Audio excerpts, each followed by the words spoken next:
আমাকে বলতে দিন শোনেন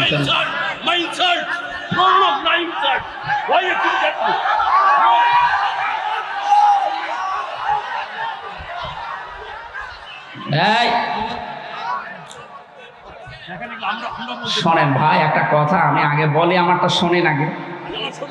না না, শোনা লাগবে আপনাকে, শুনবেন না মানে? না না, বিরত থাকার কথা না, যে এটা জানেন না ওটা বলবেন না। করান আমার সামনে, ওনাকে ইনসাল্ট করা, ছোট করা জীবনও না।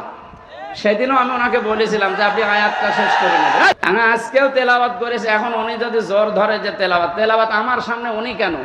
কত বড় বড় হুজুরকে আমি পড়তে দেখেছি, আমি হাফেজি পড়েছি, কারিয়ানা পড়েছি, কোরআনের উপর আমার মাস্টার্স করা আছে। আপনি আমার সামনে যে তেলাওয়াত করছেন, এই তেলাওয়াত আপনার ইমাম সাহেবকে পড়তে বলেন তো। আপনি তো কোথাকার দূরের মানুষ, আপনি গ্রামারের কোন কায়দাটা জানেন বলেন? একটা তেলাওয়াত করতে হলে যতগুলো নিয়ম নীতি জানা লাগে আপনার জানা নেই, জোর ধরলে হবে। এজন্য বলছে আপনি আরো শেখেন ভালো, আপনি তো আমি উদ্বুদ্ধ করছি।